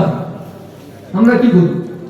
আমাদের আমল বুখারীর উপরে, আমাদের আমল মুসলিমের উপরে। ওই যে টম টম টম টম করছে, এটা 15 বছর পরে এই আমলটা চালু করে চালবান। ওরা আল্লাহর উম্মত, ওরা আমার নবীর উম্মত নয়। আল্লাহর আমল হিলিয়েছে, আর কেউ আমল হিলায় না। ওনার তার বলছে আমরা হাদিস মানি। কোন হাদিসে আছে এরকম এরকম এরকম এরকম? বুখারী শরীফে নেই নেই নেই। আমরা যেটা করি মুসলিম শরীফে আছে আছে আছে 5টা। পুরো সিয়াসতটার মধ্যে 21টা হাদিস আছে। কটা? 21। এটাও বুঝলেন? কখনো যদি আমরা লিখে দেখিয়ে দেয় তাই তো মুফতি সাহেব বলে গেছিল বুখারী নেই, একটাই পাচ্ছি। 21টার মধ্যে 20টাতে নেই, একটাতে আছে। ইউহারিকুহা যে আমল হিলাতে, মন গড়া ব্যাখ্যায় চলবেন যে সাহাবীদের ব্যাখ্যায় চলবেন? এই কথাটা মাথায় ঢুকেছে? কেউ মন গড়া ব্যাখ্যা বললেও বুঝবেন না। ইমামে বাইহাকি তৎকালীন যুগের, উনার যুগের সবচেয়ে বড় হাদিস। উনি বলছেন এই যে হাদিসটা বললো হিলাতেন, আরে আপনি যখন ইশারা করছেন আঙুল হিলছে না হিলেনি? বলছে হিলানো মানে ইশারা। তাহলে 21টা হাদিস একই হয়ে গেল। আরে 21টা হাদিস একই হয়ে গেল, একটা হাদিসের ব্যাখ্যা 21টা অনুসারে করা হবে না, 21টা হাদিসের ব্যাখ্যা একটা অনুসারে করা হবে। একটা হাদিসের ব্যাখ্যা হবে 21টা হাদিসে যেটা আছে সেটাই হবে। এখানে হিলানো মানে ইশারা করা, ইমামে বাইহাকি বলেছেন। আর ওরা যে হিলাচ্ছে ওরা আলবানির উম্মত। সারা পৃথিবীর ইতিহাসে আলবানি সম্পর্কে মূল্য আঙুল হিলাতে হবে 1500 বছর পর। শরীয়ত কি আজকে তৈরি হয় না হুজুরের জামানায় হয়? ওনারা বলছে তোমরা হানাফি, হ্যাঁ তোমরা ইমাম মানো, আমরা হাদিস মানি।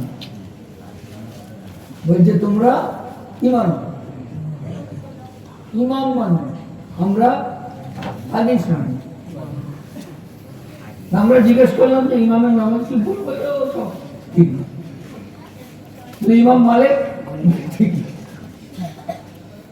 ঠিক আছে, দুটো ইমাম বাদ পড়লো। ইমাম শাফেঈ ওই ঠিক না, ইমাম আহমদ বলে ঠিক না। কেউ ঠিক না, তুমি ঠিক।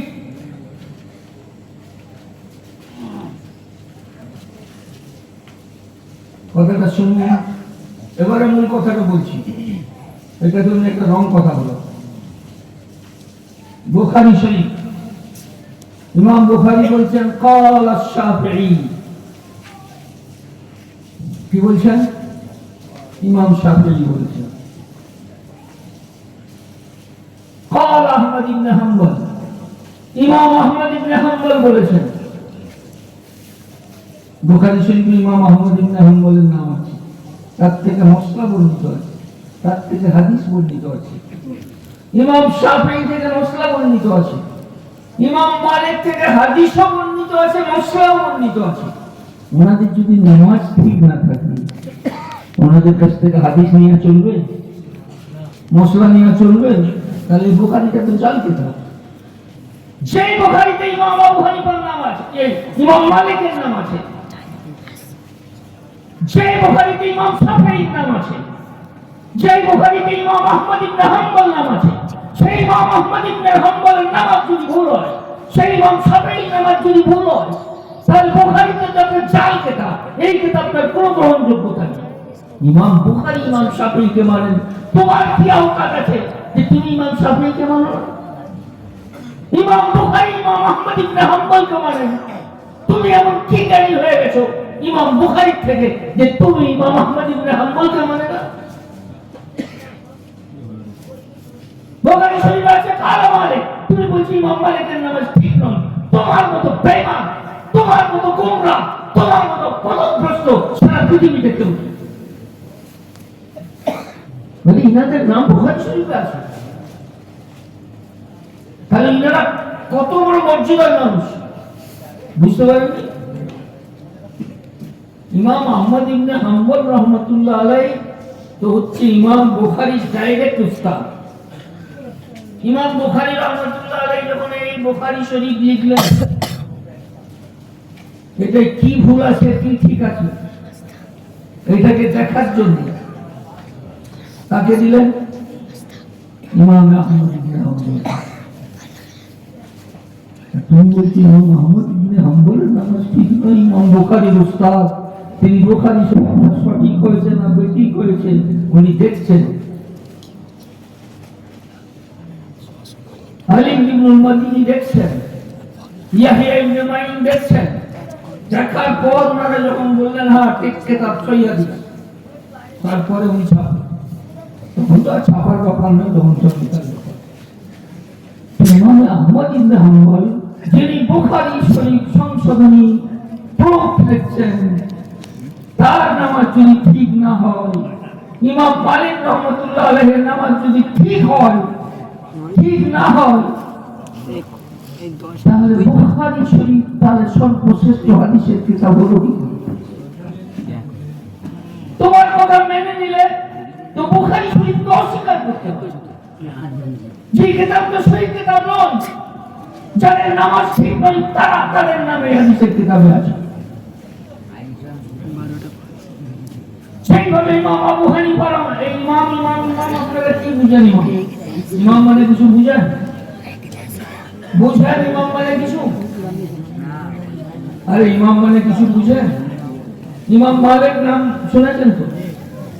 এই নামটা তো শোনা আছে, 4 ইমাম, এটা তো আমরা সবাই জানি। না জানলেও তো জানতে হবে 4 জন ইমাম কে কে? কে কে? আরে বলুন। ইমাম আবু হানিফা, ইমাম শাফিঈ, ইমাম আহমদ, ইমাম মালিক। এটা একটা কিতাব, এটা ইমাম মালিক রহমতুল্লাহ আলাইহির কিতাব। এটাও সহিহ হাদিস নামে পরিচিত। আরে ইমাম মানে কোনো লোক মনে করছেন? আমরা ইমাম মানি মনে ইমাম মালিক রহমতুল্লাহ আলাইহি হাদিসের কিতাবটা লিখেছেন। এই হাদিসের কিতাবটা আমরা মানি। ইমাম মানা মানে কি মানা হলো? হাদিস মানা হলো। কি মানা হলো? এই হাদিসগুলো ইমাম বুখারী একত্রিত করেছেন। এতে যে কথাগুলো হাদিসগুলো আছে ইমাম মালিক একত্রিত করেছেন। ইমাম মালিক রহমতুল্লাহ আলাইহি মানা মানে এই কিতাবের মধ্যে যে হাদিসগুলো আছে সেগুলো মানা। তো ইমাম মানা মানে হাদিস মানা। কথা বুঝলেন না? একটা হাদিসের কিতাব।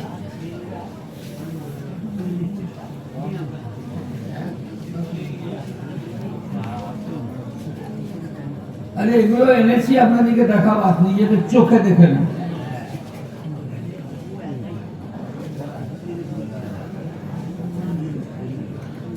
এটা একটা হাদিসের কিতাব দেখছেন, এর নাম হচ্ছে মুসনাদে আহমদ। এরকম 55টা খণ্ড আছে। কত? 55টা খণ্ড, 40,000 হাদিস আছে। এটা ইমাম আহমদ ইবনে হাম্বল লিখেছেন। আমরা ইমাম আহমদ ইবনে হাম্বলকে মানি মানে এই কিতাবের মধ্যে যে হাদিসগুলো আছে সেটা মানি। ইমাম মানা মানে কি হলো? হাদিস মানা। আপনাদেরকে বোকা বানাচ্ছে, বলে তোমরা তো ইমাম মানো, আমরা তো হাদিস মানি। আরে ইমাম মানা মানে বেকুব, হাদিস মানা। একটা হাদিসের কিতাব দেখুন।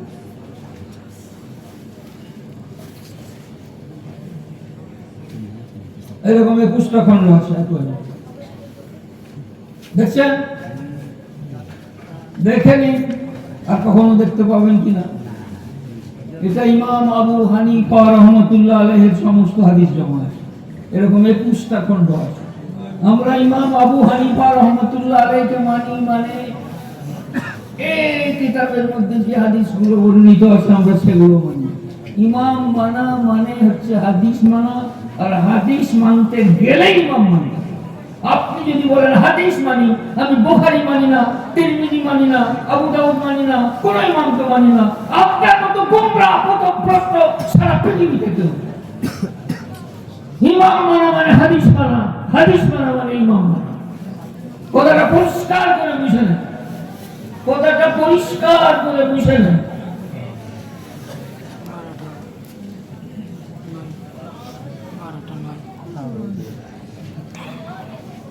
কাবা শরীফের ইমাম আছে বানি সুদায়েস, নাম শুনেছেন? আরে নাম শুনেছেন? ওনারা বলছেন যত ইমাম মাননেওয়ালা আছে সবাই গুমরাহ। কারি সুদায়েস ওই যে মুসনাদে আহমদ, ইমামে আহমদ ইবনে হাম্বলকে ইমাম হিসাবে মানে, উনি কি গুমরাহ?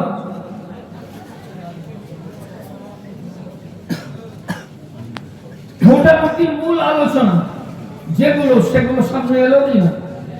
আমরা যে হাতটা গাঁটের উপরে বাঁধি এটা বুখারী শরীফে আছে। আমরা যে জোরে আমিন বলি না, বুখারী শরীফে জোরে আমিন বলার কোনো হাদিস নেই নেই নেই, মুসলিম শরীফে নেই নেই নেই। আমরা যে দোয়া করি কোথায় আছে? কোথায় আছে? বুখারী শরীফ। আর একটা জিনিস রয়ে গেছে, ইমামের পিছনে সূরা ফাতিহা পড়বেন না পড়বেন না, এটা বলেই বক্তব্য শেষ করব।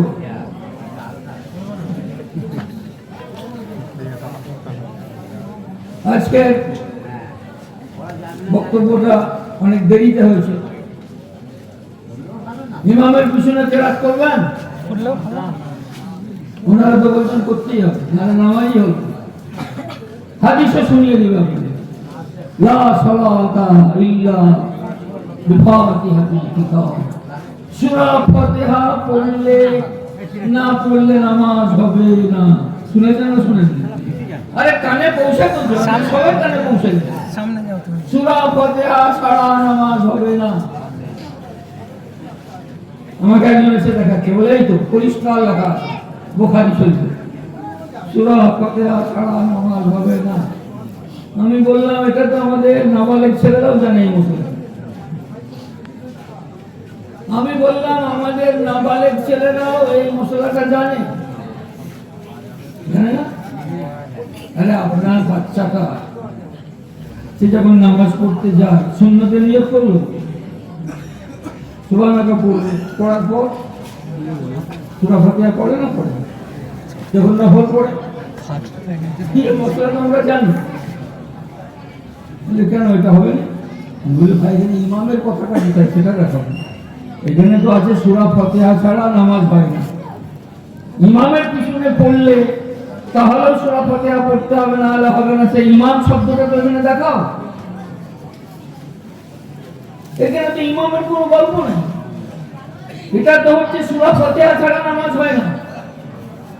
আরে যখন আমরা জামাতে নামাজ পড়ছি, ইমাম সাহেব সূরা ফাতিহা পড়ছেন না পড়েননি?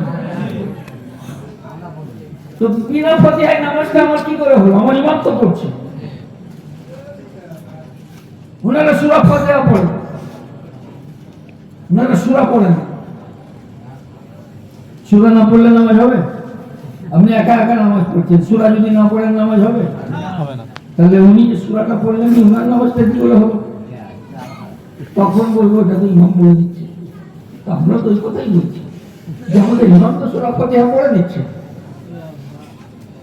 বলে যে হাদিসে আছে সেটা তুমি গোপন করছো কেন? একটা কথা উল্টাও, একটা কথা উল্টাও, বেশি দূর যেতে হবে। সেখানে ইমাম সহকারে আছে, ইমামের সাথে সেইখানে আছে ইযা ক্বালাল ইমাম। সেই হাদিসটা আপনাকে দেখাবো। যে হাদিসের মধ্যে ইমাম নেই সেই হাদিসটা দেখা যাবে, আর যেখানে ইমাম শব্দটা আছে সেই হাদিসটা আপনাকে কিয়ামত পর্যন্ত দেখাবো। কেমন হাদিস চোর আপনি চিন্তা করতে পারেন?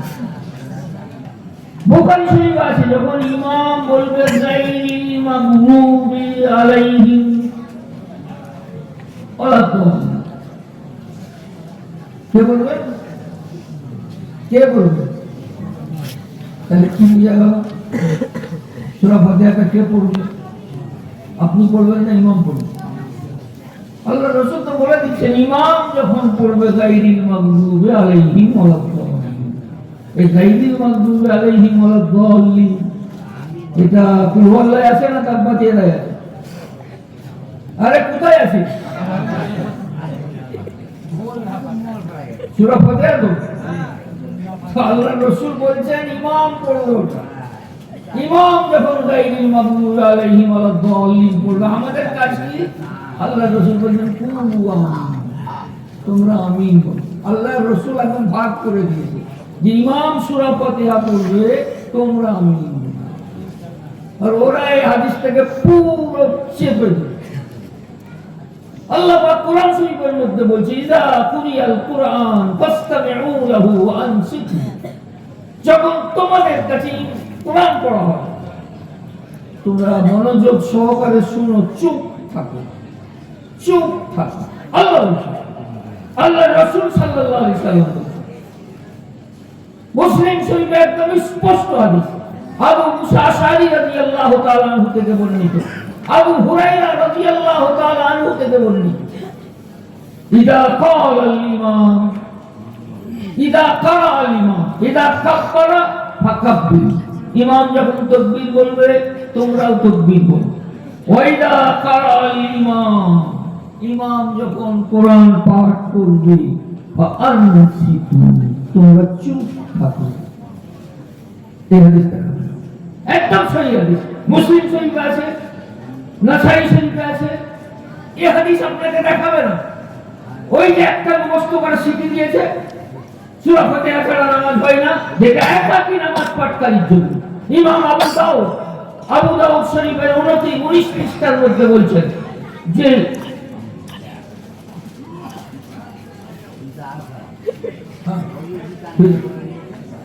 তো